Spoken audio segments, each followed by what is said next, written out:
Buenas noches. A continuación voy a hacer la presentación formal del seminario, voy a hacer la presentación de este espacio que hemos creado, aun cuando yo me he dedicado a hacer seminarios de este estilo más en la vida presencial como era el pasado. Quisimos ya romper esa tónica en varios sentidos que a su vez cuando ya presente la programación se darán cuenta y también obviamente escucharé las opiniones que ustedes tienen para que ojalá este espacio sea un espacio realmente que contribuya y que tenga valor para todos y para todas. Mis respeto por ustedes y gracias por la confianza. Estos son de los pocos espacios que sigo queriendo tener, ya no asociados a ninguna institucionalidad para no comprometer en nada las opiniones. Como lo dijo Lenin, este es un espacio que quisiera abrir de manera amplia y franca. Vamos a opinar también libremente y poder estar en una interacción mayor con temas e inquietudes que probablemente todos habremos manejado en algún momento de la vida y que nos inquietan.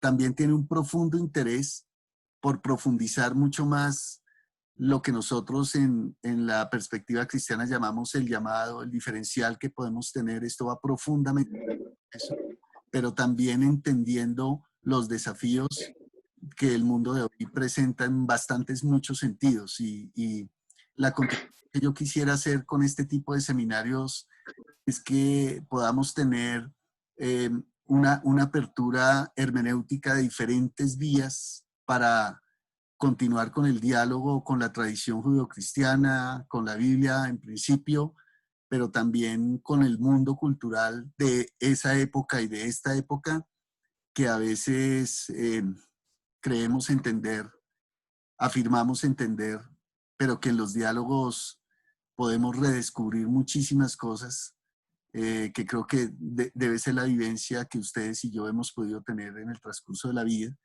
y que ojalá nos sirva, nos contribuya, nos haga crecer de diferentes maneras en la vida. Ese es el propósito.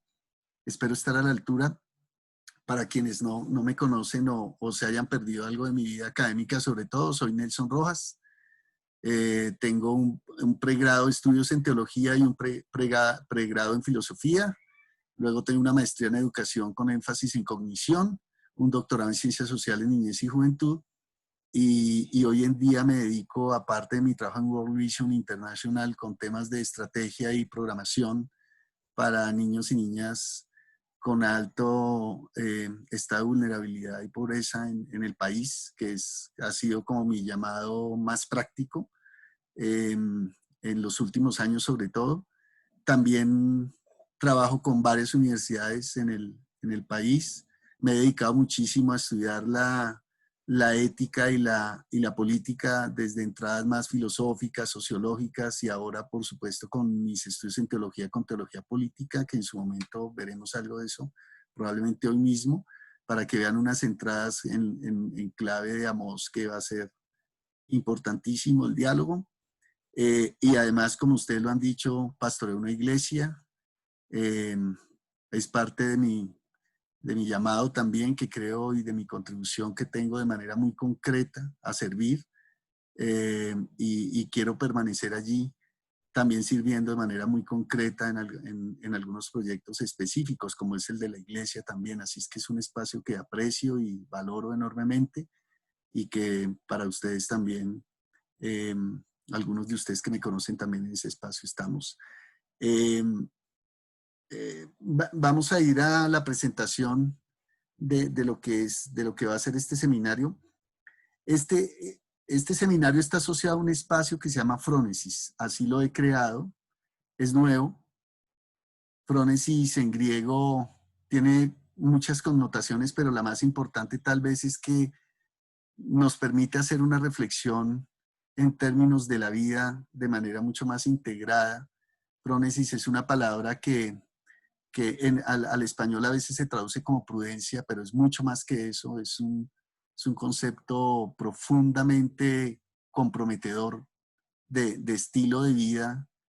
Eh, y así le he querido poner a este espacio, porque quisiera que nosotros conversáramos en torno a la vida realmente y a lo que implica en esta conversación profunda con Dios también y con la vocación que tenemos. Y creo que nos da esa posibilidad. Este, se llama así este espacio.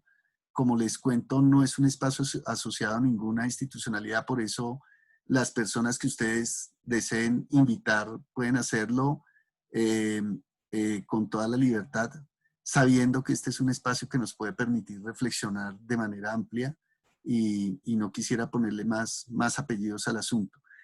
Y quise comenzar este espacio con Amós, el profeta, un profeta del Antiguo Testamento. Veremos más adelante algo de su historia muy corta.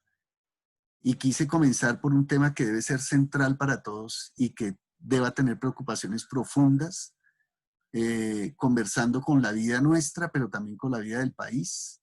Y por eso he decidido comenzar con Amós y presentar un poco la preocupación del tema de la justicia como un tema clave, como un tema que nos debe acompañar, que nos convoca al marco del reino de Dios, claramente, pero que me preocupa y me ocupa mucho el hecho de que este es un tema que a veces no es tan puesto en primera línea de trabajo en la preocupación de las iglesias o de la teología. A veces son temas como desplazados por otros intereses. Y por eso le puse a este seminario en concreto Amós, y el tema de la justicia como uno de los centros de la espiritualidad cristiana. Así lo he bautizado y creo que quisiera entrar con esa motivación, con una motivación de que aparte de que somos cristianos profundamente comprometidos, seguro algunos de nosotros, otros no, y bienvenidos también, pero hay un tema que probablemente sea también de mucha convocatoria y es este tema de la justicia como un tema central también para todos nosotros los humanos y el reino de Dios nos convoca también a esto de una u otra manera. Y mi preocupación parte también de las preocupaciones que nos deben ocupar a nosotros como habitantes de un país como este. Creo que no es gratis entender que estamos aquí, que nacimos aquí, que crecimos acá, exceptuando quizá Carlos Cueto y algunas otras personas que me escucharán desde otros lados del mundo. Creo que hay mucho por hacer aquí y mucho por comprometernos en tener las posibilidades, no solamente para nosotros, sino para nuestras generaciones que vienen con nosotros y que tenemos una gran corresponsabilidad de ver de qué manera seguimos asumiendo esta labor. Sé que todos lo hacemos de una u otra manera, pero encontrar esta posibilidad de dialogar en torno a esto, de profundizar mucho más, creo que de eso se trata. Por eso he escogido este tema. Ahora quisiera presentarles eh, eh, cómo está esquematizado el seminario. Voy a compartir pantalla y por favor me confirman si la ven. Estas son de las bondades que tiene también.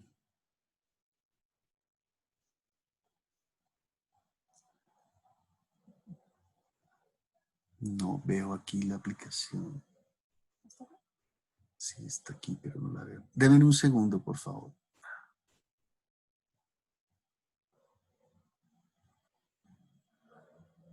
Ya.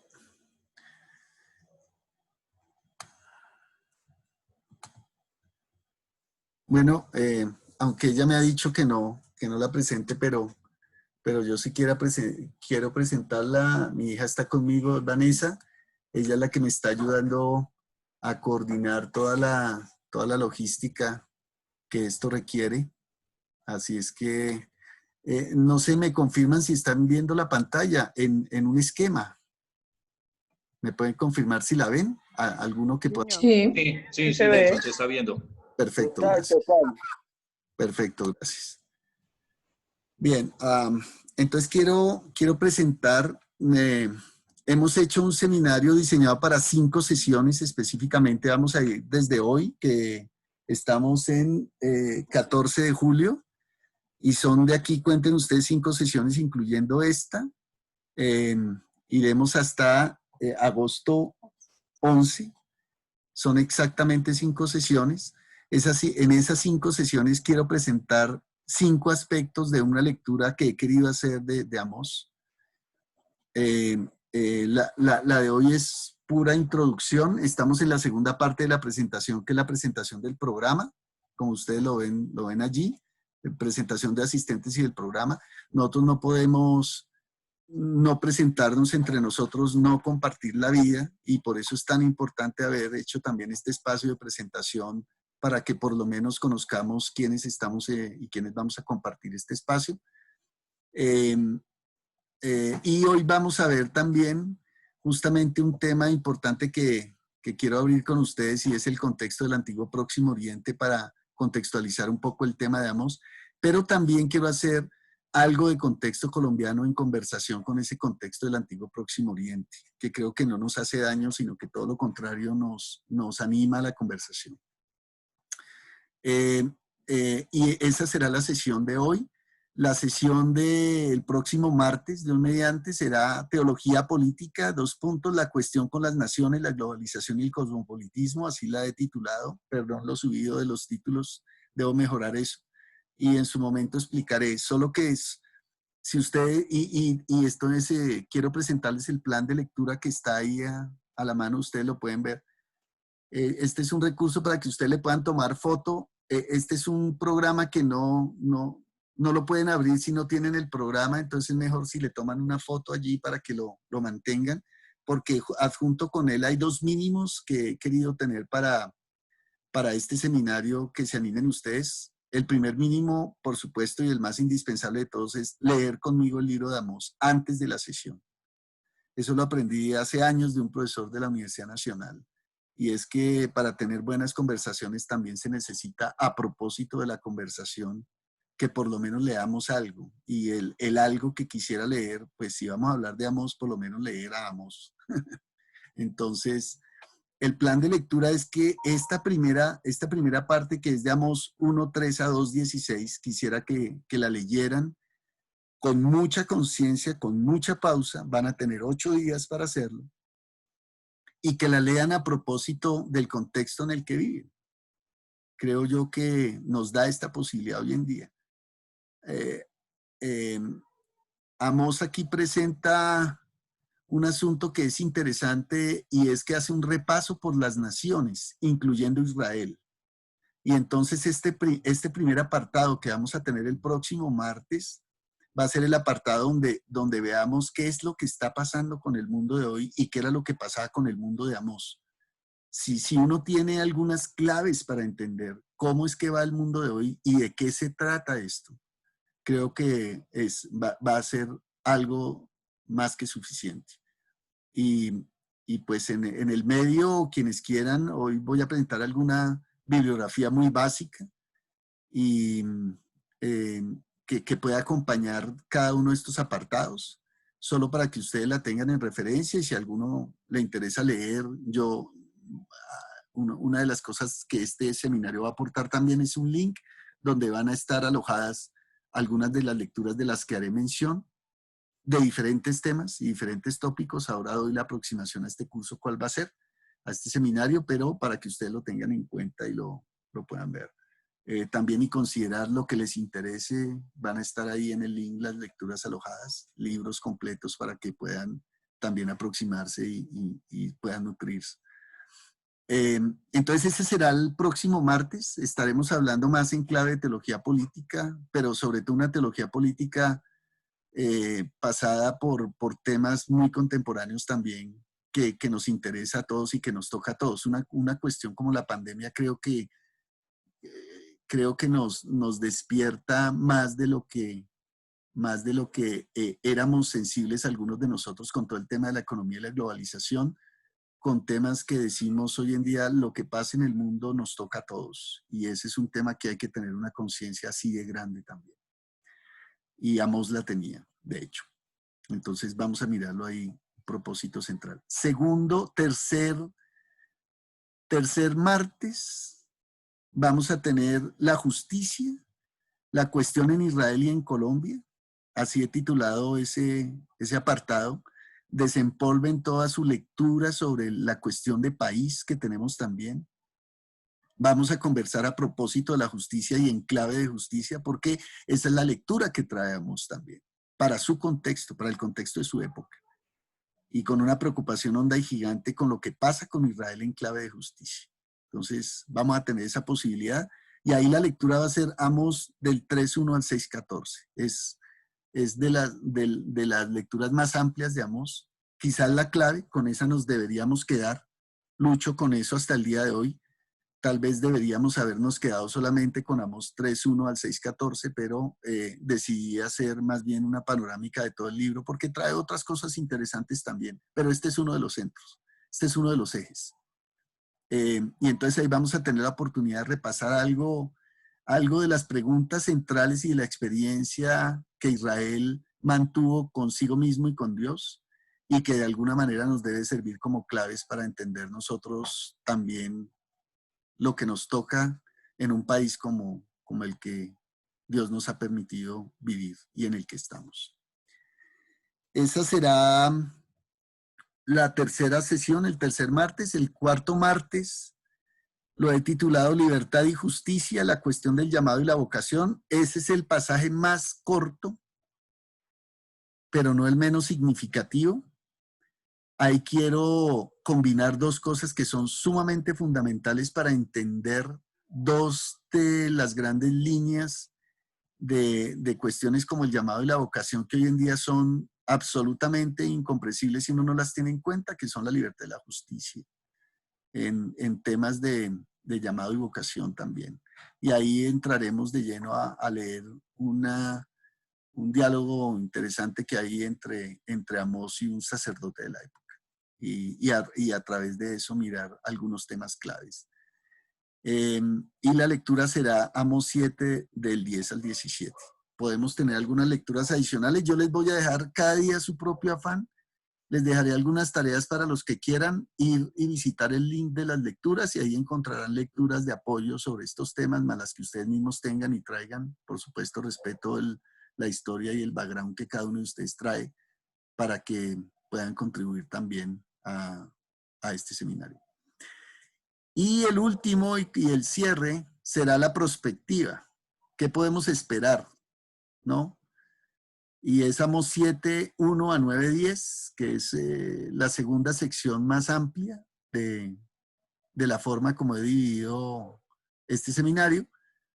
Y ahí encontraremos dos temas que son absolutamente fundamentales y es ¿qué se puede esperar de hacer lo que hacemos? Porque esa es una lógica muy divina, pero también muy humana.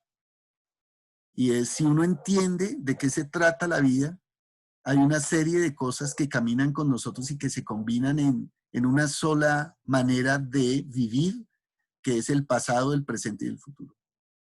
Pero, y que son tres cosas que están dentro de la profecía del Antiguo Testamento de manera muy bien trazada, pero no como líneas separadas de pasado por un lado, presente por el otro y futuro por el otro, sino que son tres líneas que coexisten en la vida y que vamos a tener la oportunidad de verlas, de qué pasa que si hacemos lo que hacemos y seguimos por donde seguimos, eso a dónde nos estará llevando. Y ese es el sentido más profundo de la profecía. Así es que sobre eso vamos a tener también la oportunidad de hacer. Esas son las 5 sesiones que les propongo. Son muy concretas y si nos va bien y si les va bien a ustedes, podemos como esto seguir haciendo uno que otro seminario no saturado, sino vamos a irlo programando con los tiempos y dejando también la posibilidad de respiro, por supuesto. Y bueno, esto era lo que quería presentarles a ustedes de lo que será este seminario. Espero que les anime. Yo sé que tenemos entre nosotros un público variado, como se dieron cuenta todos, y por eso quería que también todos nos escucháramos en la presentación. Y justamente pues, porque somos de diferentes vivencias, formaciones, preparaciones y también trabajos y ocupaciones, así se compone la vida. Y yo espero que nosotros podamos entender que la vida religiosa no es solamente una vida que le permite la reflexión y el diálogo solamente a los teólogos. Hace muchos años atrás dejé ese prejuicio, porque evidentemente ustedes ven que la vida religiosa se compone más de seres humanos comunes y corrientes que tienen sus propias aspiraciones delante de Dios y delante del mundo que tienen que vivir. Y ahí nos encuentra Dios, andando en lo que andamos, como diría Heidegger. Y entonces somos lo que somos. Y la idea es que a partir de lo que somos y de lo que aspiramos ser, ir siendo, eh, tenemos conversaciones profundas con la vida. Y aquí las entradas van a ser muy importantes. Y los oficios también, las formas en que nosotros mismos hemos decidido eh, eh, elaborar, ganarnos la vida, pero también vivir con otros, etcétera. Entonces eso nos da la oportunidad también de ir haciendo nuestras propias refinaciones en la vida y nos permite ir evaluando nuestras propias experiencias de la vida. Y eso es más que valioso. Entonces este no es un curso perfilado para los teólogos, es un curso perfilado para cualquier persona que esté interesada en conocer, en dialogar mucho más con la tradición judeocristiana. Independientemente de la fe que se pueda profesar, porque vamos a ver que esto puede tener diferentes lecturas, pero al fin y al cabo son lecturas comprometidas con la vida, con muchas esferas, con el Señor también. Así es que el enfoque que va a tener este curso, este seminario y este diálogo va a ser un enfoque desde las ciencias sociales en general. Entonces vamos a tener entradas no solamente desde la teología, vamos a tener incluso algunas entradas de la lingüística, pocas, pero la tendremos, sobre todo desde la perspectiva literaria también, es necesario. También vamos a tener un enfoque, por supuesto, desde la historia también, para recoger no solamente la historia del contexto del Antiguo Próximo Oriente, sino en general del contexto de cómo hemos devenido y de cómo se da ese devenir. A eso me refiero con lo histórico. Si estamos atravesados por la temporalidad. Entonces, es un asunto que hay que entender con mayor profundidad cada vez en la vida. Pero también vamos a tener entradas como la de la economía. Por supuesto, la economía está aquí citada y es inevitable y fundamental. No solamente la economía que nos lleva a saber de qué vamos a vivir, sino porque ese es todo un mundo que ha configurado el mundo que tenemos hoy día, que lo seguirá configurando, para bien o para mal, y que es necesario ir viendo cómo es que esas claves, las claves económicas también nos ayudan a entender los temas de justicia, de llamado, vocación, etc. Pero la otra clave también va a ser la sociología. Yo creo que, y en general las ciencias sociales, porque necesitamos entender cuáles son las afinidades que uno puede tener con Amós y con esa literatura de muchos siglos atrás, pero también que a través de ese viaje que uno puede tener en conversación con esa literatura, uno pueda entender mucho más qué es lo que pasa hoy día, cuáles son las claves para entender el hoy también. Pero también entender las diferencias, qué nos diferencia de ese mundo, porque creo yo que hay unas diferencias sustanciales que a veces nosotros, los cristianos que tenemos una lectura automática y directa del texto bíblico, a veces perdemos el horizonte de distancia que hay entre quiénes somos y cómo vivimos hoy día y qué era lo que se decía en el tiempo en que se dijo lo que se dijo, o en los tiempos, porque eso es muy plural también. Y entonces el esfuerzo es ir y venir sin perder esa distancia que hay que seguir conservando entre lo dicho en Amós y lo que nosotros entendemos de eso, de lo dicho. Y ahí hay unos asuntos muy profundos para seguir viendo.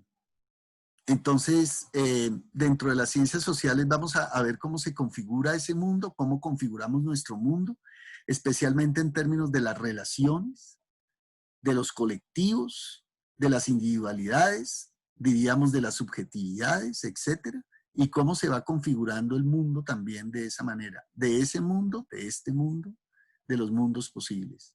Entonces, así es que las ciencias sociales también tendrá un asunto.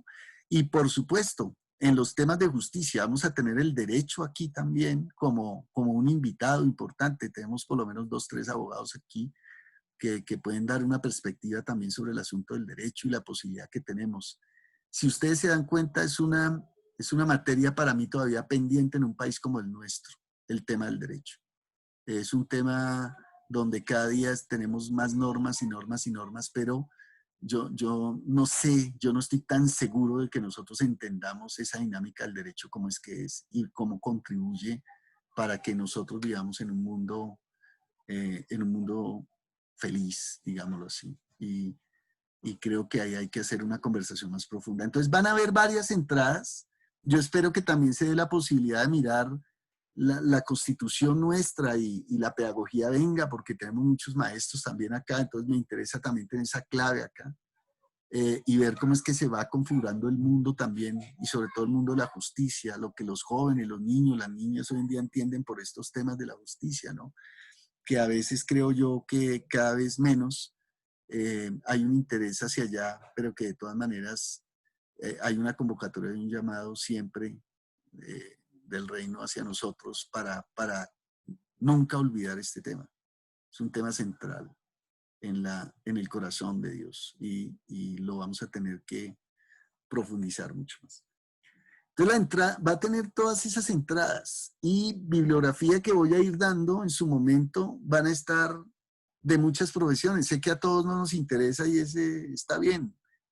Este curso es libre, así es que no, no, no hay más requisitos que el que ustedes puedan conectarse, el que ustedes puedan leer, el que ustedes puedan opinar, preguntar, aseverar. Eh, y poder tener la amplitud de considerar las diferentes opiniones. Eso sí les ruego que tengamos esa posibilidad, porque venimos de mundos distintos. Aquí hay muchos intereses por las historias de vida, por también asumir un esquema de fe que traemos, etcétera, y es profundamente respetuoso sobre estos asuntos, y vamos a tener que ponerlos en juego también. Y creo que eso es importante. Así es que tengan la confianza también de ponerlo sobre la mesa. Diciendo esto, no sé si hayan preguntas o comentarios sobre el esquema, sobre las lecturas.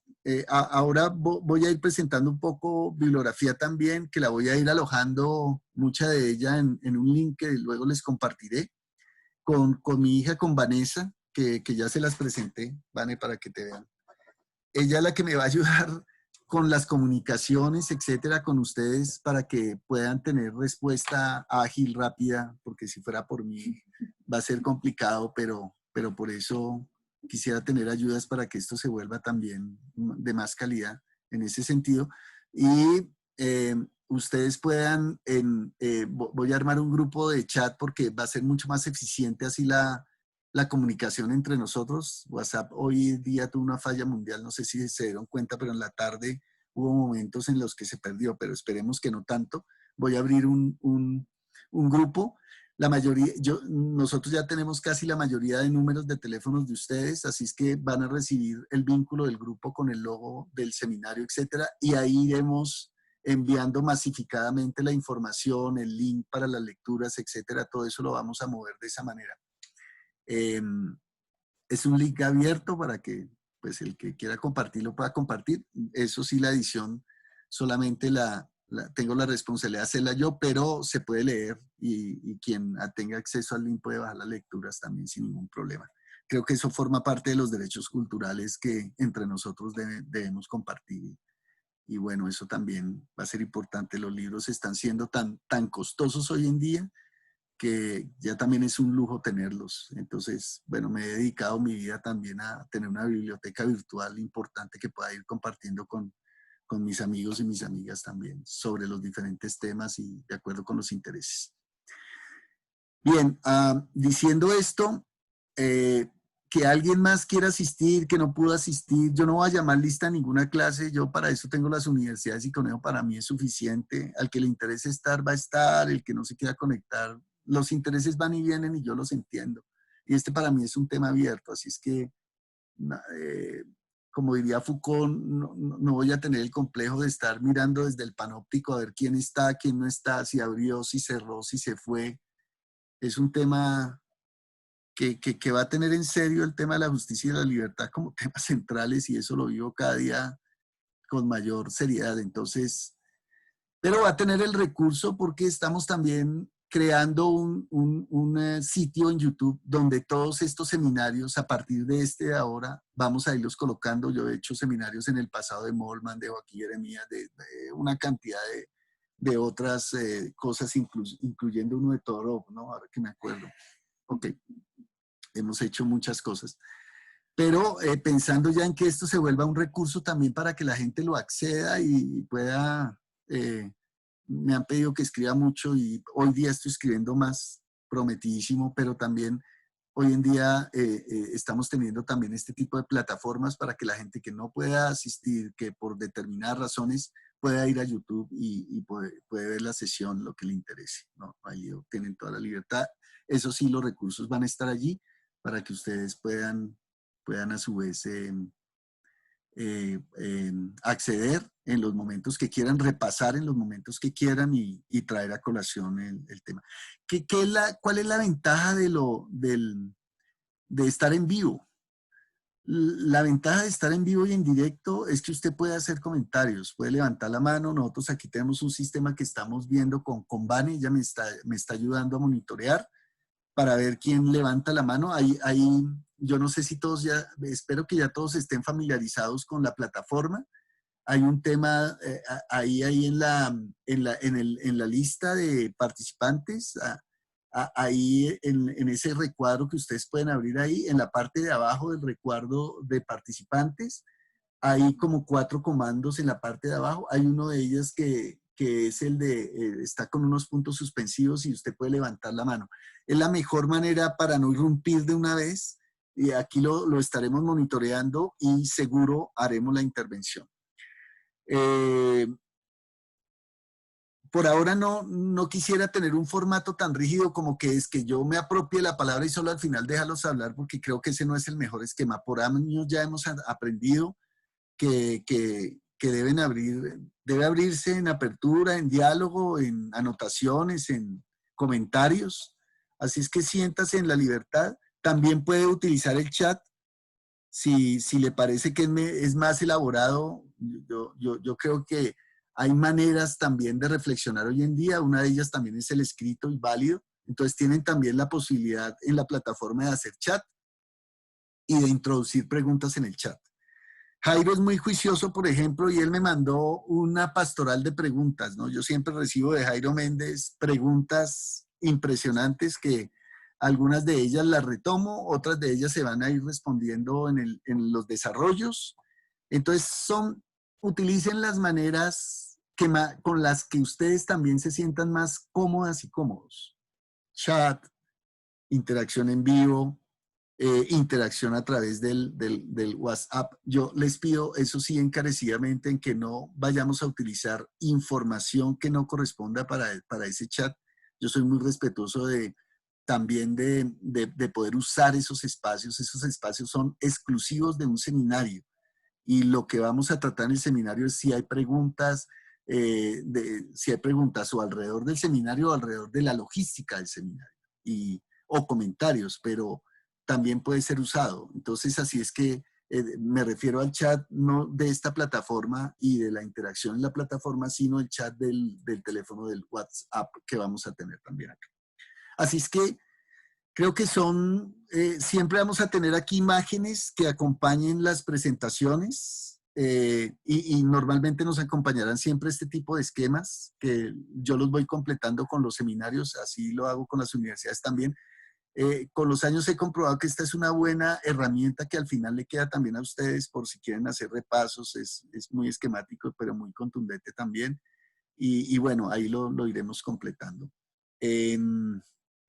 No sé, aquí quiero hacer un primer pare, si hay preguntas o comentarios. La duración de la sesión. Hoy, por ser día de presentación, y creo que nos vamos a tomar los próximos tal vez 25 minutos más para hacer la presentación del antiguo Próximo Oriente, y ahí cerraremos un poco la sesión. Normalmente la sesión va a ser más o menos de una hora y 20 minutos por ahí, entre presentación y diálogos, y luego al final más diálogo. Eh, eh, eh, Quisiera sugerir eso y cerramos. Así es que máximo creo que va a ser un seminario de más o menos hora y media. Son 5 sesiones. Normalmente la gente siempre se queja porque al comienzo le parece larguísimo, una hora y media, y después me están pidiendo tiempos. Entonces, bueno, he combinado más o menos de decir, destinen ustedes hora y media, vamos a comenzar a las 7 en punto de la noche cada martes. Creo que ya hoy en día poco tenemos de disculpa del transporte de la cosa, que puede ser, digo, pero vamos a iniciar 7 en punto, usted se conecta a la hora que bien pueda conectarse, yo igual haré el seminario porque hay oyentes potenciales que lo van a bajar después, por eso voy a iniciar en punto y máximo 8:30 espero cerrar, a no ser que hayan más comentarios, preguntas que alarguen, pero pues igual no hay obligación de ninguna clase, usted se puede salir en el momento en que lo estime conveniente, no hay lío con eso. Bueno, comentarios o preguntas hasta aquí.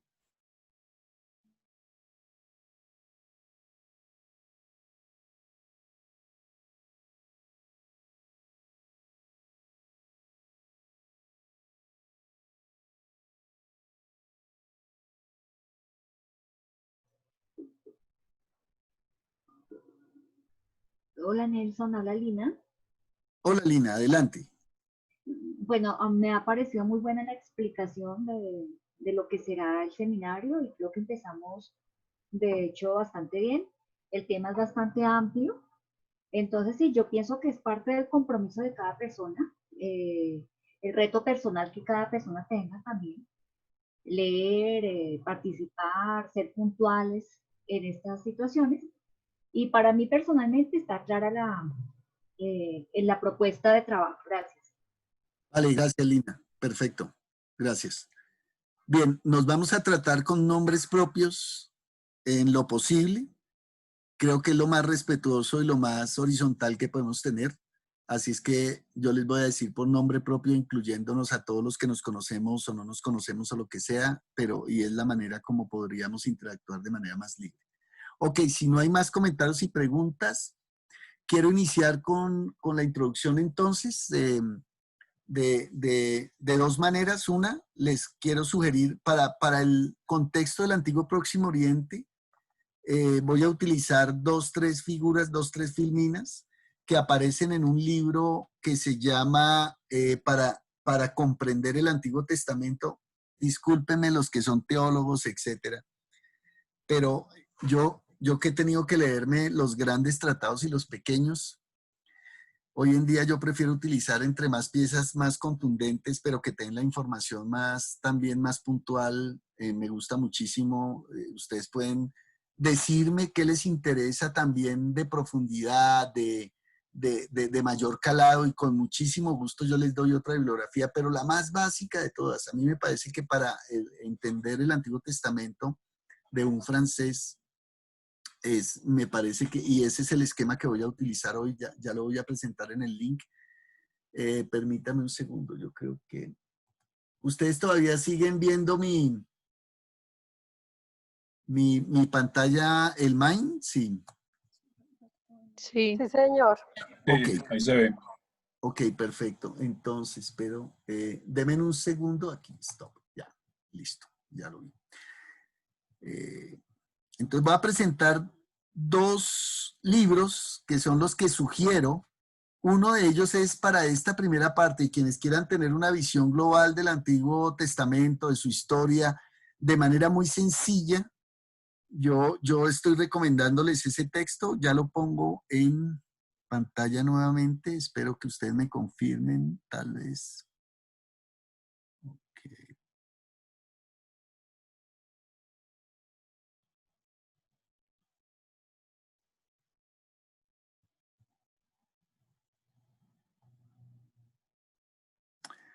Denme un segundo, por favor.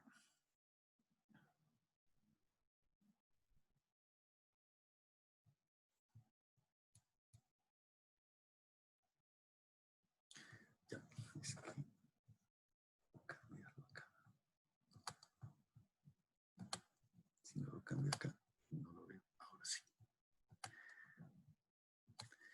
Espero que ya lo estén viendo en pantalla. Sí, ahí está el sí, éxito. señor. Sí, ese es el libro que les recomiendo. Este es un libro que ustedes lo pueden comprar, por supuesto, pero lo tengo todo en electrónico, prohibida su venta, porque eso sí está por fuera de la... Pero lo pueden compartir, digo, de eso se trata. Este es un texto que tiene más o menos unas 62 páginas en el electrónico, no se asusten, no es tanto. El autor es Charpentier, no es un libro tan reciente como uno esperaría, y es de la editorial Verbo Divino. Es de 1981 en el original, ya tiene sus años, prometo, yo tengo mucha lectura mucho más actual, pero ¿qué es lo que me gusta de este texto? Me gusta su sencillez, pero con los datos, pues que hasta el año 81 tenía este autor para podernos brindar esto. Y mi propósito no es entrar en la ciencia bíblica, sino que entiendan un poco más el contexto de lo que hay allí. Entonces, y quien quiera hacer una noción de cómo hoy en día la ciencia bíblica como que ha pasado por todos estos temas, algunos de ellos, como les digo, ya están reevaluados hoy día, eh, pero que lo pueden seguir. Lo tendrán en el link, así es que voy a citar la página 20. Ah, bueno, perdón, ese es uno. Y el otro, bueno, tal vez en la próxima sesión, en la próxima... ¿Están viendo mi pantalla, página 20? Sí, Bueno, gráfico. Este gráfico que ustedes ven, yo no he visto una habilidad mejor en una gráfica que ustedes pueden tener para ver el contenido en una página, en una sola página, de lo que ustedes pueden ver del compendio de la historia del antiguo Próximo Oriente, y que con que ustedes le echen una revisada, ya pueden ubicar, digamos, el contenido. Si se dan cuenta que esta es una gráfica que tiene números, está el 1, está el 2, etcétera. Esta es una gráfica que en el fondo está el mapa del antiguo Próximo Oriente. No sé si ustedes lo pueden ir viendo, pero en la gráfica, ¿ustedes están viendo mi cursor en este momento? ¿No? Entonces me va a tocar... no. No. Espérenme un segundo porque quiero hacer unas precisiones.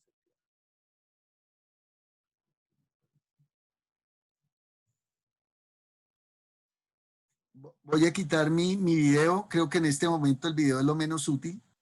Perdón. Y me voy a instalar en la pantalla principal para irles mostrando. ¿Les parece? Denme un segundo.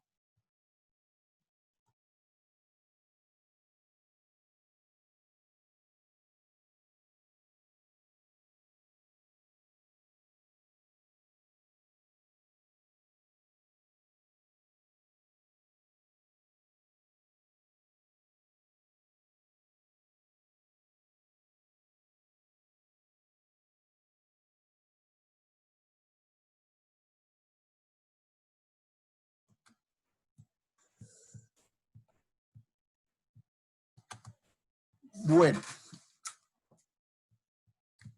voy a bajarle un poquito la fuente. ¿Sí se está moviendo la fuente de ustedes? Sí. Ahora sí, más cómodo. Bueno.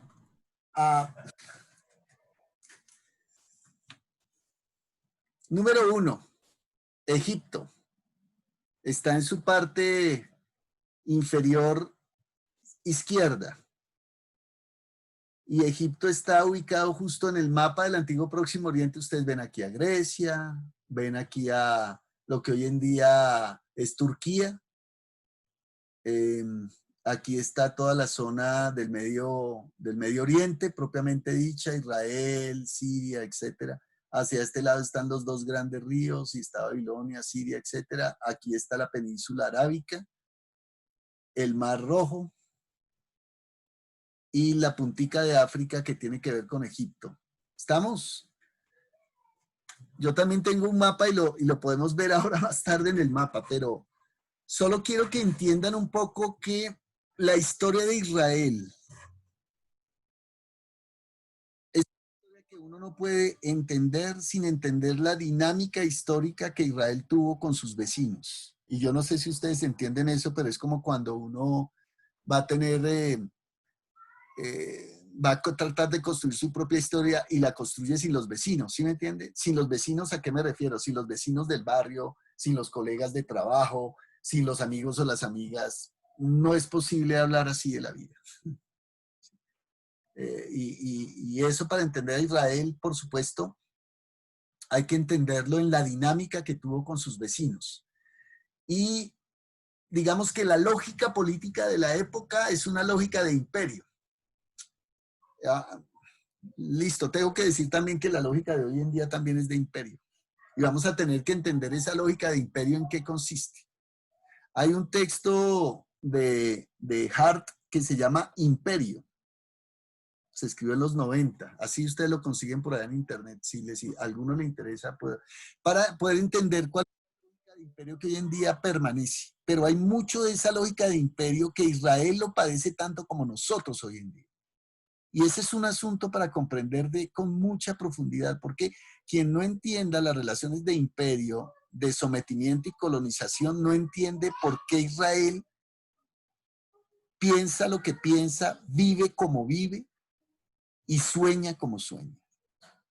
Eso uno no lo puede entender sin pensar que ellos tuvieron que lidiar siempre con imperios, con sus vecinos que tenían una pretensión de relación de imperio. Y por imperio quiero de una vez expresarlo, es una relación de sometimiento en todos los ámbitos de la vida. Religioso, político, económico, social, etc. Y la relación de imperio es una relación superior-inferior. Es una relación de sometimiento. Es decir, yo soy el que pongo condiciones y tú estás para obedecer. Esa es la relación básica, es una relación política básica. Si uno no entiende esa relación, no entiende a propósito de qué Dios va a hacer un proyecto de pueblo como Israel. Entender la primera gran clave teológica, que ustedes pueden ver también en asuntos de la espiritualidad humana, pero en asuntos teológicos, políticos, etcétera, es que Israel se entiende como pueblo una vez Dios lo libera del primer gran imperio que se llama Egipto. Y eso ya tiene un lugar en la vida espiritual de Israel. Y quien ha pasado por procesos de cambio, de sometimiento, que la iglesia nuestra más antigua llama liberación, no entiende de lo que estamos hablando, pero una persona que esté conectada con procesos, que su vida salga del sometimiento, entenderá lo que estoy diciendo. Y por eso, entender la historia de Israel es entender también la historia de sus vecinos y sus pretensiones. Y la primera gran pretensión se llama someter a través de una relación que se llama imperio.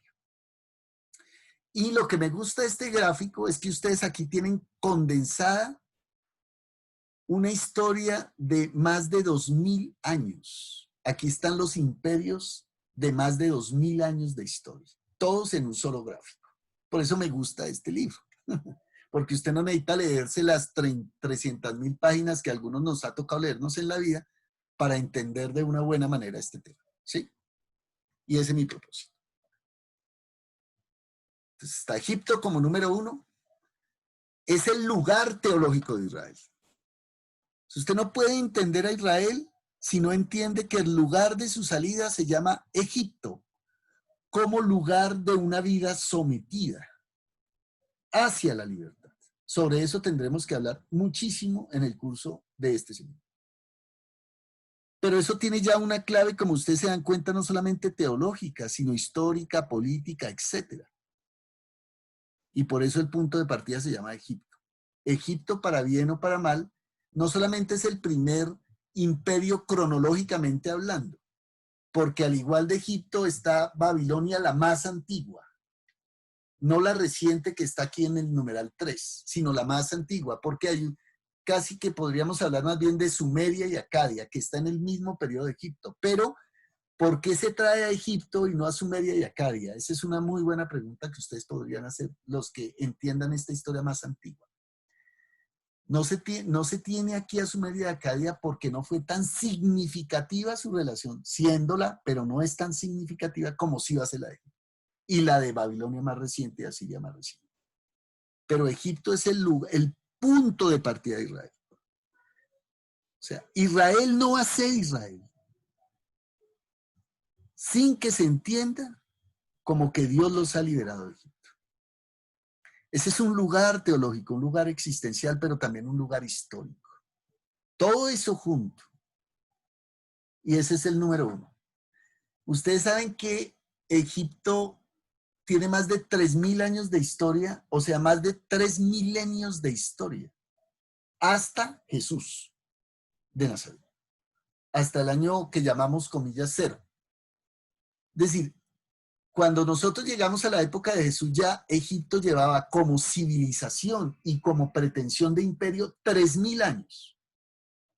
Entonces eso ya a usted les da una idea de lo grande que es esto. De lo grande en muchos sentidos. De lo grande que es para un pueblo tan pequeño como Israel poderse liberar de un pueblo con tanta historia como de 3.000 años. Nosotros llevamos lidiando con los gringos, no alcanzamos a lidiar un siglo. Y ya estamos todos en el mundo hasta el cogote con el asunto. Imagínense un pueblo como Israel lidiando por lo menos 2.000 años de historia o 3.000 años de historia. Es para que ustedes entiendan la dimensión de esto. Así es que cada vez que ustedes van al texto bíblico y lean Egipto, no se acuerden de mí, acuérdense de la experiencia más radical de sometimiento que ustedes en la vida podrían tener. Eso es Egipto, para Israel.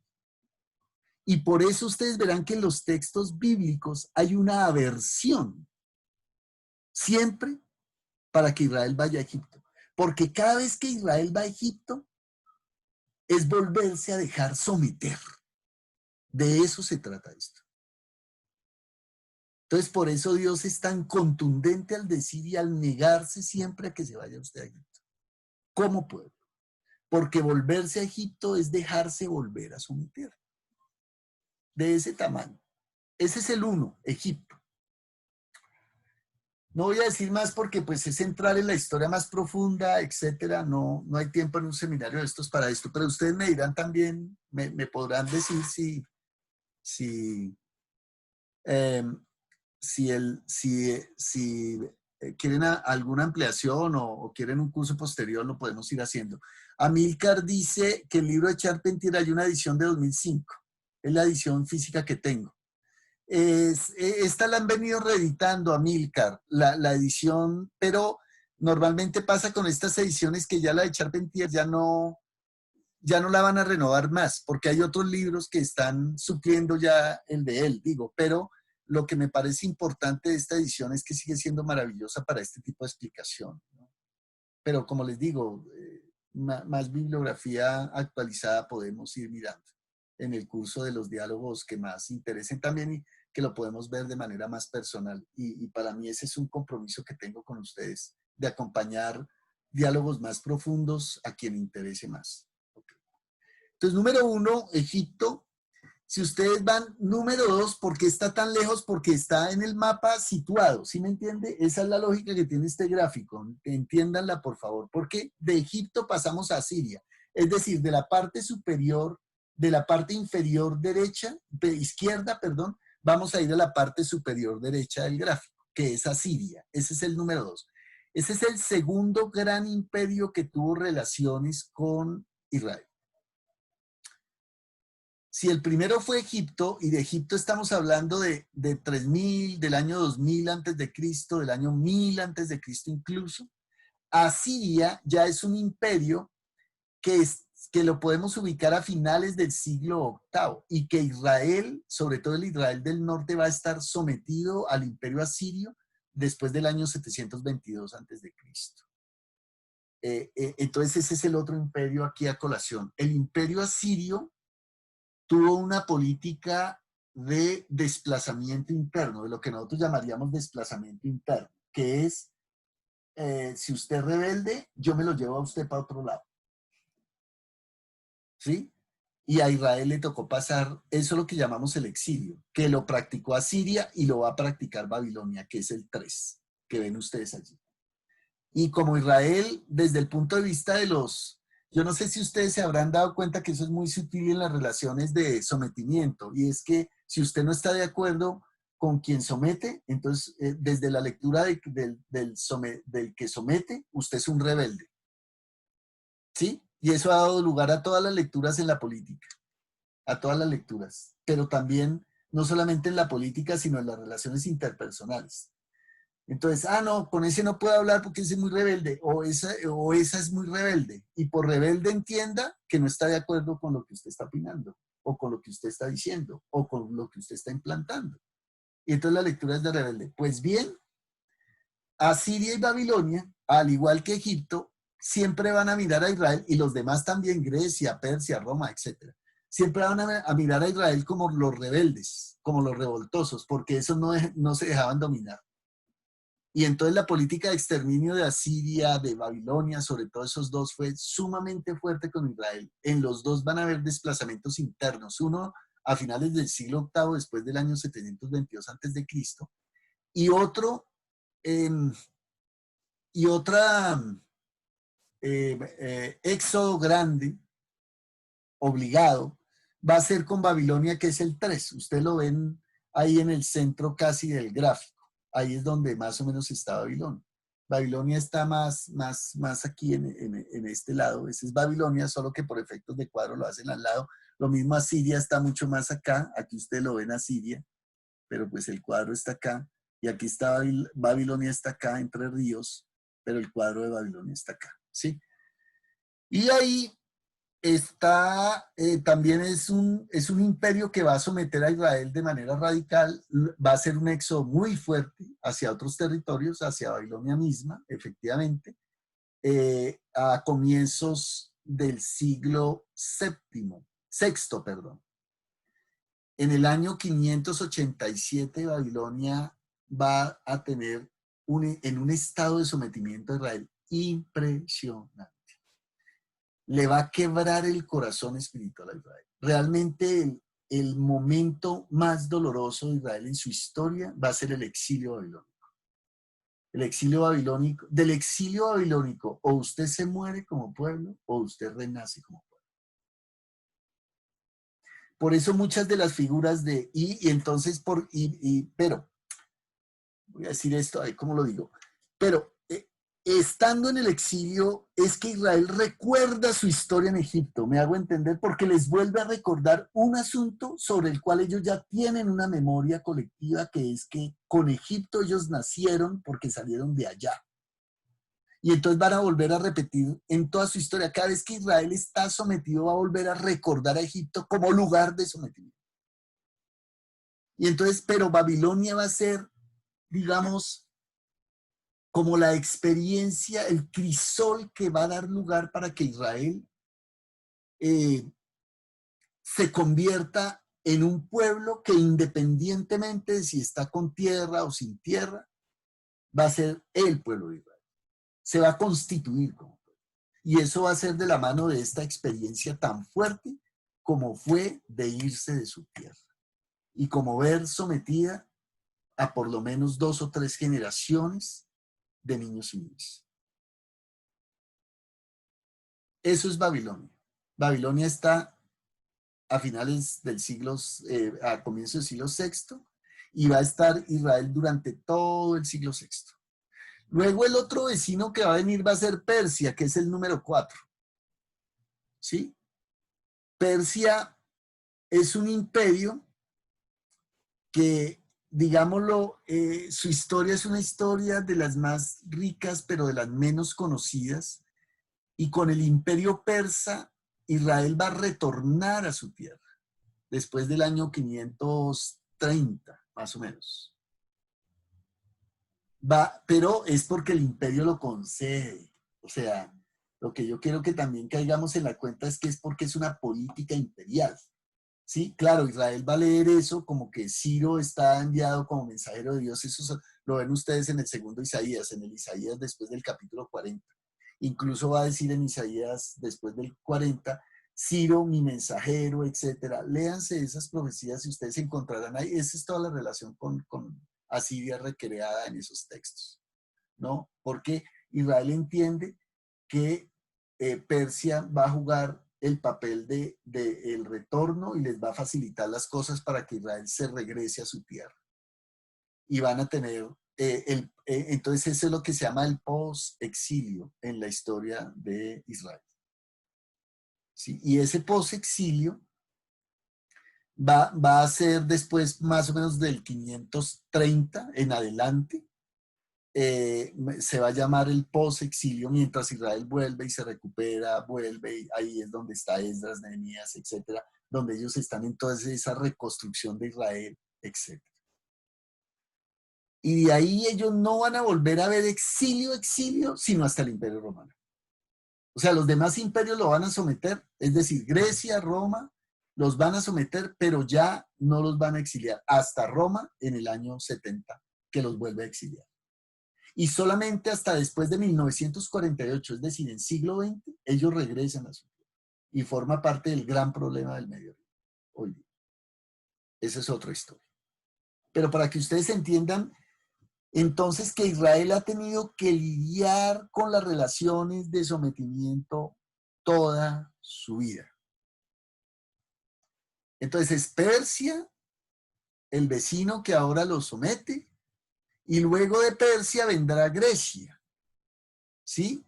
Grecia vendrá desde más o menos el año 333, más o menos como hasta el año 63, que es cuando ya viene Roma. Roma ya no está así, Roma está aquí considerada en el número 6. Entonces, en el número 5 Grecia. Y Grecia, si Babilonia va a ser el crisol para que ellos se vuelvan como un pueblo ya de manera mucho más determinada, y van a recuperar y a reconstruir toda su historia, su literatura entre el exilio y el posexilio, Grecia va a ser para ellos el imperio que los va a ayudar a determinarse en una identidad religiosa. Entre finales de Persia y el comienzo con Grecia y todo el tema griego. Porque el gran proyecto de los griegos va a ser el proyecto de colonizar al mundo desde el punto de vista de la cultura. Y ahí Israel va a tener unos diálogos súper profundos de quiénes son ellos como pueblo. Y aquí el componente cultural, además de los demás componentes, se va a volver el componente. Ahí es donde ellos se van a determinar como un pueblo que van a tener ahí es donde nace el judaísmo propiamente dicho, el que conocemos hoy en día, viene de esta época, viene de finales de los persas y el comienzo con Grecia y durante toda Grecia. Y ahí ellos ya la van a tener clara como pueblo.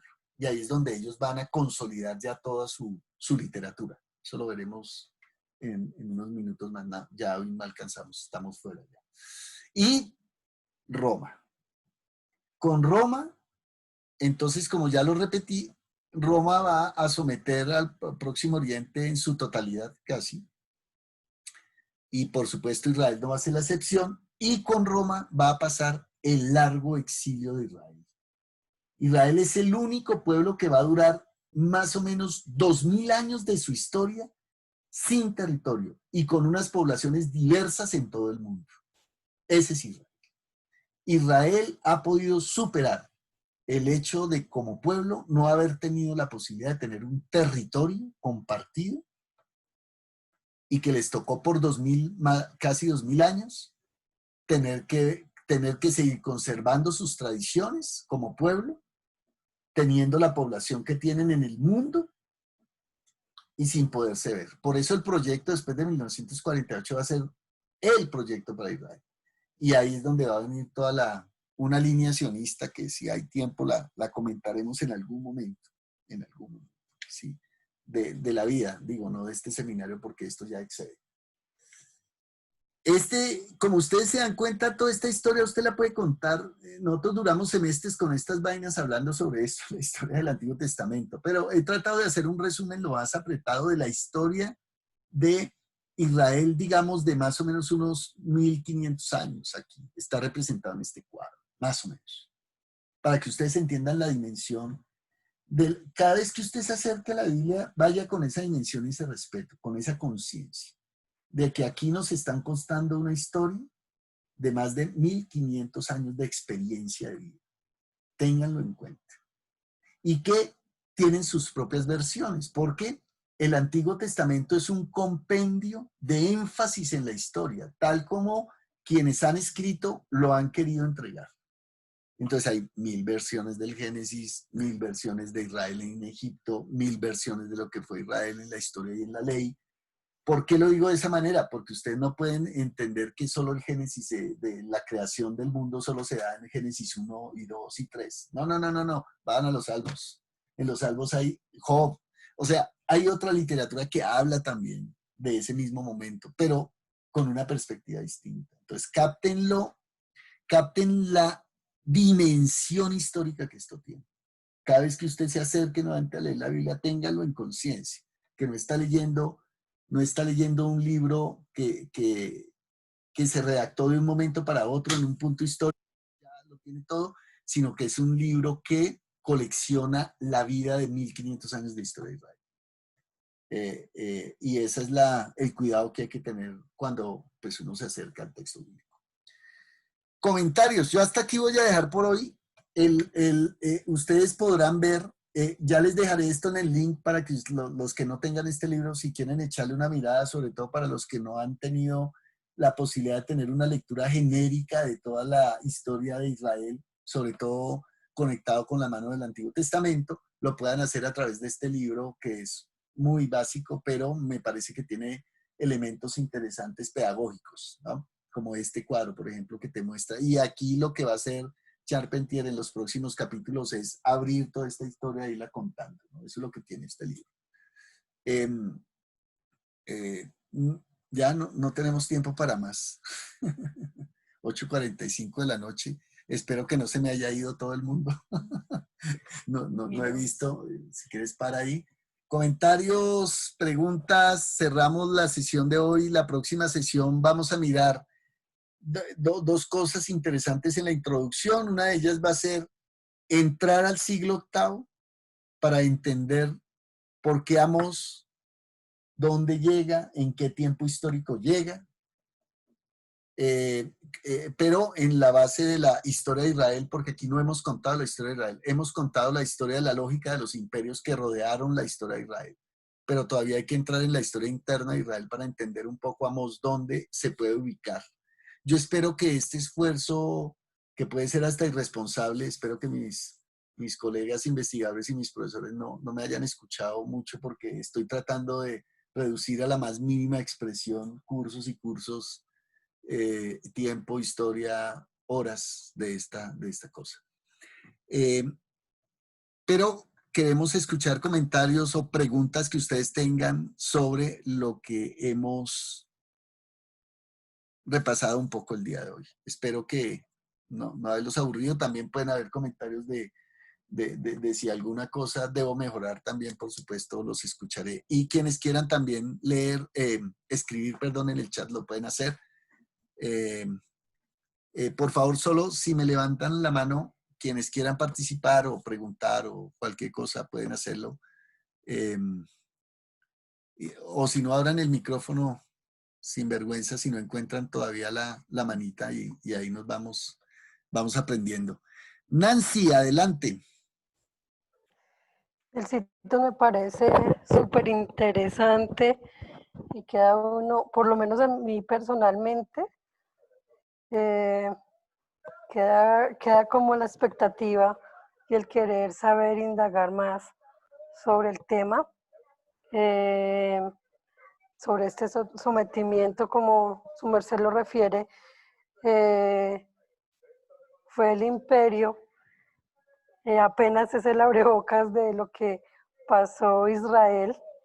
Me parece súper interesante. Y sí quisiera llegar a saber qué tuvo que ver Amós en todo este tema y cómo fue su relación y qué expectativa que generó él para que el pueblo también fuese ayudado a través de este profeta. ¿Sí? Lo hemos leído, pero un poco más en profundidad. ¿Cuál fue la tarea específica de Amós para ayudar al pueblo de Israel sobre este sometimiento, por una parte? Esto ya no tiene que ver con el tema, sino con la parte logística, y es que si nos pueden compartir estas grabaciones, porque la verdad son temas muy interesantes. Gracias. Sí, gracias Nancy. El primer comentario pues es el desarrollo de lo que va a ser el seminario, así es que cada vez más responderemos un poco a esa pregunta tuya. Y la cuestión de la logística es que esto va a estar alojado en YouTube y yo les compartiré ya el link de YouTube donde va a quedar para que usted pueda ir allá las veces que lo estime conveniente. Claro, mi pretensión no es ser ningún youtuber ni más faltaba, pero sí estarlo allá porque me parece que es el recurso más a la mano que siempre ustedes pueden tener para volver a mirar este recurso. Así es que lo van a tener en YouTube, seguro. Quiero anunciar que ya desde hoy desde mañana vamos a abrir el grupo en WhatsApp para que usted tenga, por ahí vamos a enviar el link de las lecturas, etcétera, por ejemplo, como este libro, y presentaré otros libros en el curso del desarrollo del seminario. Ustedes van a poder acceder ahí a esa lectura. Entonces, sí, pero les queremos pedir que si usted al viernes no se ve que esté ya vinculado al grupo, por favor, Vanessa está colocando su celular, mi hija, quien va a ser mi asistente de curso para este seminario, ya ella colocó en el chat su número de teléfono, por favor, cópienlo, porque cuando ya se cierre esta sesión, se cerrará el chat también, entonces cópienlo, los que no lo tengan, ahí está el número de ella, 313-433-8142. Ese es el número de celular. Para que si usted al viernes, ¿después de qué horas va?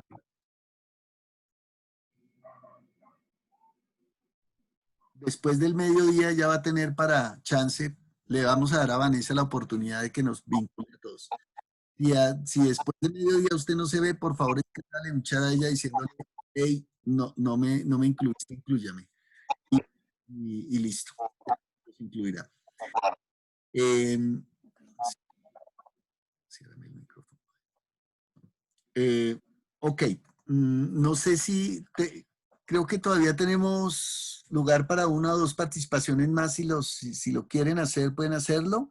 Hay una de Nelson Clavijo que dice qué semejanzas y qué diferencias se pueden plantear entre las transiciones de Asiria a Babilonia, de Babilonia a Persia, de Persia a Grecia, de Grecia a Roma, con respecto al sometimiento de Israel en dichos imperios.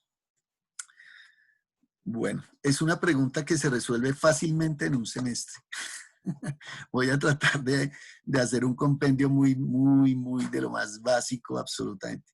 Cada uno de estos imperios, digamos, tienen su base relaciones de sometimiento, por eso es imperio, o sea que cada vez que ustedes entiendan esta relación, que normalmente siempre se entiende como una relación exclusivamente política, quiero decirles que no es solamente política, es una relación política, social, económica y cultural de sometimiento. ¿Sí? Eso es lo que se llama imperio. Imperio es una forma de someter cultural, económica, social y política. No es solamente política, sino que tiene todos los elementos. ¿Sí? Pero cada imperio, y como bien lo captas en la pregunta que tienes, Nelson, cada imperio tiene su propio estilo o su propia, digamos, referencia de sometimiento. O sea, hay su propia determinación, diríamos, de sometimiento. Entonces no es lo mismo que lo someta a uno Roma a que lo someta a Grecia, está claro. Y ese es tu comentario, justo. ¿Sí? Yo traté de hacer algunos apuntes, algunas caracterizaciones de lo que fue un imperio con relación a otro imperio. Pero, por ejemplo, entonces vamos a hacer algunas concreciones. Egipto como imperio. Egipto como imperio tuvo una presencialidad en territorio, es decir, hasta donde le llegó su presencia, le llegó el sometimiento egipcio. Y digamos que los elementos más centrales de Egipto fueron elementos de sometimiento, de soberanía, es decir, nadie podía tomar decisiones sin consulta con Egipto, pero eran unas relaciones de vasallaje. Por lo menos así está en la época de Ramsés, que es la época del año 1200 antes de Cristo, que es la época como más cercana a lo que va a ser el origen del pueblo de Israel. Ustedes ven, hay unas cartas que se llaman las famosas cartas de Amarna, que están más o menos por esa época, el siglo XIII, XII antes de Cristo, y donde uno ve que las relaciones con Egipto son relaciones de vasallaje, que se llamaban en esa época. Entonces Egipto tuvo más bien relación de vasallos, es decir, era gente que a Egipto no le interesaba quién gobernaba, sino que se le sometiera y que le diera un impuesto. Y que por supuesto controlara las rutas comerciales. Pero Egipto tuvo presencialidad. Y entonces en esas cartas, por ejemplo, de Amarna, los reyesuelos chiquitos de Palestina, de Canaán, se quejaban porque Egipto había dejado su presencia y porque en el territorio ya no contaban con la presencia de él, y entonces todo estaba desorganizado. Más o menos parecido a lo que pasa aquí en Colombia con las FARC, el paramilitarismo y el Estado colombiano, ¿sí? En los territorios, no sé si ustedes han escuchado ese tipo de historias. ¿Y ahora qué hacemos si se va a la guerrilla? Entonces llegan los demás y nos someten. Mire, es pintado el asunto.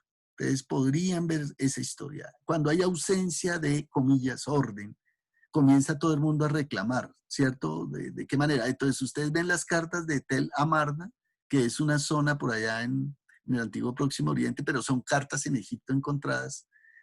Ustedes encontrarán este tipo de quejas de los reyes que decían, "No, necesitamos que ustedes vuelvan para que controlen la zona, controlen los territorios, hay muchos vándalos, hay pueblos que están entrando, nos están invadiendo, necesitamos que alguien ponga el orden".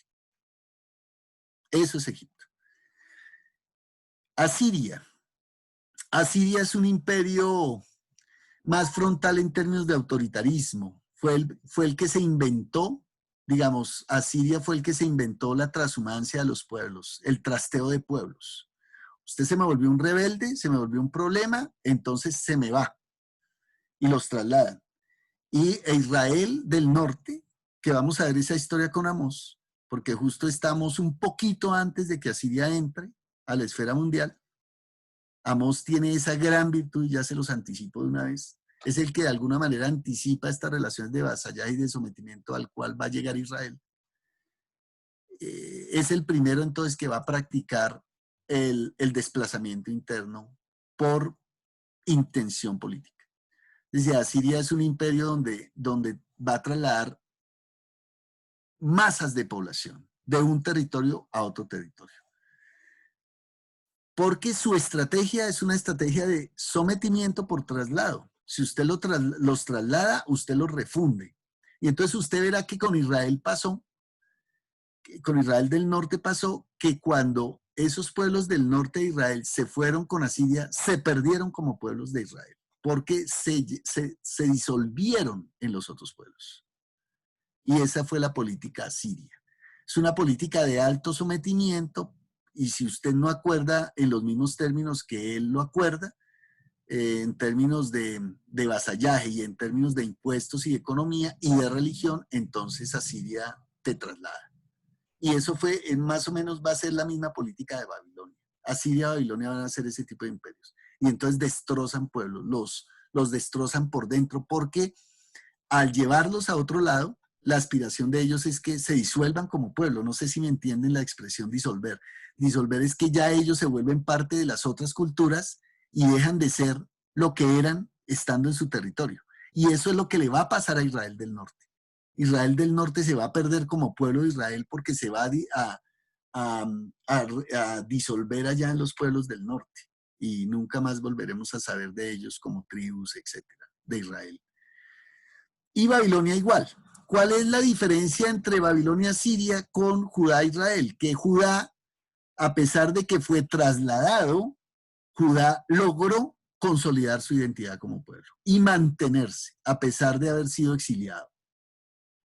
Pero se mantuvo, ¿sí? Mientras que Persia, digamos, ya tuvo una política de control, pero más de control económico. Digamos, fue el primer imperio que realmente controló, tuvo un control más económico. El imperio persa es un imperio controlado por impuestos. Y por eso, y por productividad, es más o menos, es el más parecido al imperio inglés del siglo XIX, del siglo XVIII. Porque Inglaterra es un imperio absolutamente económico. ¿Sí? La Inglaterra del siglo XVII, del siglo XVIII, del siglo XIX, hasta comienzo del siglo XX actual.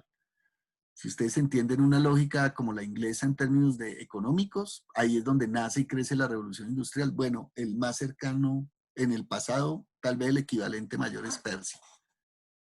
Y Grecia es un imperio más cultural. O sea, la connotación de sometimiento griego es más una connotación, digo, tiene todos los demás sometimientos, el político, etcétera, pero sobre todo el cultural. Ellos van a tratar de helenizar el mundo. Y por helenizar el mundo quiere decir que todo el mundo más o menos crea y comparta lo que ellos creen y tienen. Entonces ustedes ven ya el peso específico de cada uno de estos imperios. Tuvo su propia dinámica, su propio rostro, porque eso va de la mano con el proyecto de imperio que se trae. Entonces, por eso cada vez que haya un sometimiento en el mundo imperial, no solamente diga quién está sometiendo, sino cuáles son las estrategias de sometimiento, ¿sí? ¿Cuáles son los dispositivos? Uno hoy de enfoque más Foucaultiano hoy día, ¿no? ¿Cuáles son los dispositivos de la dominación? Y ustedes entenderán de qué estamos hablando. ¿Cómo es que hoy en día domina la esfera política, cultural y social un imperio como el gringo? ¿No? ¿Y cuál fue el papel que jugó la religión, por ejemplo, para América Latina, aparte del militarismo, etcétera, etcétera? Ustedes pueden revisar la historia del siglo XX en América Latina y ustedes ya encontrarán las claves para entender cómo están ejerciendo sometimiento. Y hoy en día con las nuevas formas de sometimiento a través de las nuevas maneras de comunicación, eso es otra cosa. ¿Sí?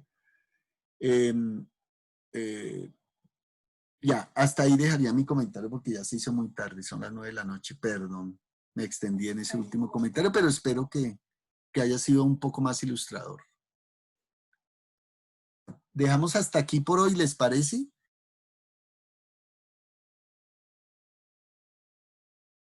Un pequeño comentario, perdón.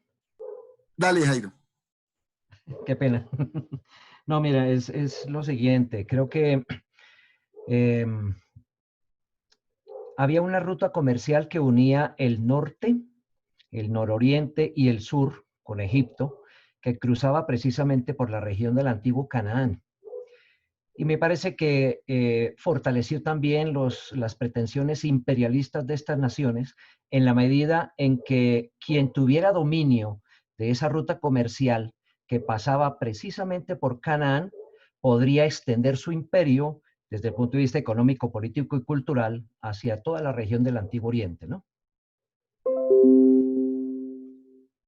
Gracias, Jairo. Sí, todo eso se fue construyendo con la historia de los imperios. Y el más desarrollado en términos de infraestructura, por supuesto, va a ser Roma. Es decir, pero todo comenzó con Egipto. Por supuesto, Egipto es el primero que va a establecer a través del imperio rutas comerciales, que van a ser equivalentes rutas comerciales y militares. Esas dos cosas van a estar de la mano, siempre en los imperios. Las rutas militares y rutas comerciales, porque van a establecer la seguridad para las comerciales, etcétera, etcétera, pero también todo un contexto de impuestos por comercio.